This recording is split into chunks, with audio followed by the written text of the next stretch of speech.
নমস্কার বন্ধুরা, আমি মৌমি নিয়ে আসলাম আজকে আরও একটা নতুন রেসিপি। এটা একটা টিফিনের রেসিপি। এটা না তো সিঙ্গাড়া, না তো এটা কচুরি, তবে হ্যাঁ কিছুটা পেটিসের সঙ্গে মিলে, তবে এটা পেটিসও না, একদম অন্যরকমের একটা রেসিপি। পুরো ভিডিওটা অবশ্যই দেখবে।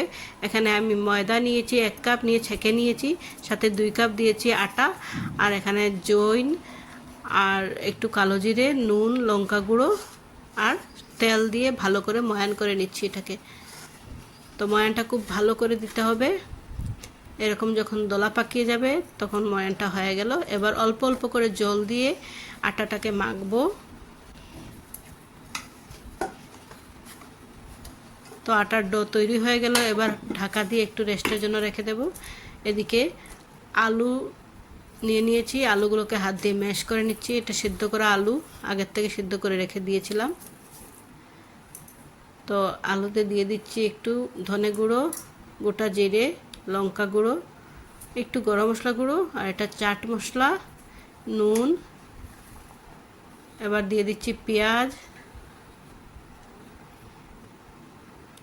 কাঁচা লঙ্কা, এটা রসুন কুচো, আদা কুচো, ধনে পাতা, আর সাথে একটু তেল দিয়ে ভালো করে হাত দিয়ে মেখে হয়ে গেল আলুর চোখা। তো এভাবে আলুর চোখা বানিয়ে রেখে দেব।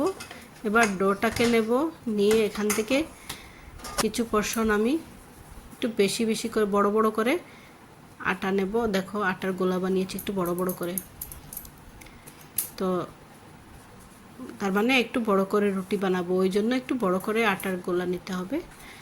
নিয়ে এটাকে রুটিটাকে বানাচ্ছি। এবার অনেক বড় করে আমি রুটি বানাবো, দেখবে একটু ভারী থাকবে, আবার অনেক বড়ও হবে রুটিটা।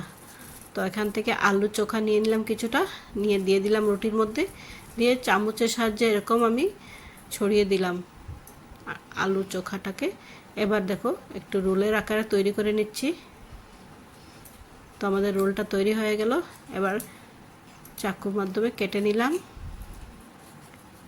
তো দুটো সাইডকে আমি সাইড করে রেখে দেব, যেহেতু সাইড দুটোতে আলুর চোখা বেশি নেই, সেজন্য এটাকে আমি আলাদা অন্য কিছুতে ব্যবহার করে নেব। তো দেখো এক একটা রিংকে তুলে নিচ্ছি, নিয়ে এরকম হাতের তালুতে নিয়ে একটু একটু চ্যাপ্টা করে দিতে হবে। তো এরকম করে সব কটাকে তৈরি করে নেব। তো তৈরি হয়ে গেল সবগুলো। এবার ফ্রাই করব। তো প্যানে তেল দিয়ে দিয়েছি। এখানে আমি পুরো ডিপ ফ্রাই করব না, অর্ধেক ডুবে যায় এরকম তেল দিতে হবে। দিয়ে সবকটাকে দিয়ে দেব। আবার দুটো পিঠ ভালো করে ফ্রাই করতে হবে, আর একদম হালকা আঁচে ফ্রাই করতে হবে যাতে খুব সুন্দরভাবে ক্রিস্পি হয়। তো দেখো তৈরি হয়ে গেছে। এবার আমি নামিয়ে নিচ্ছি।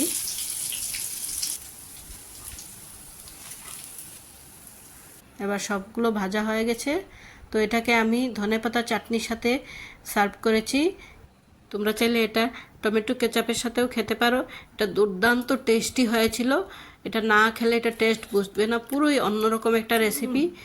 আর বন্ধুরা, যদি রেসিপিটা ভালো লেগে থাকে অবশ্যই লাইক কমেন্ট করবে এবং ফলো করে দিও বন্ধুরা। আর খুব বেশি ভালো লাগলে শেয়ার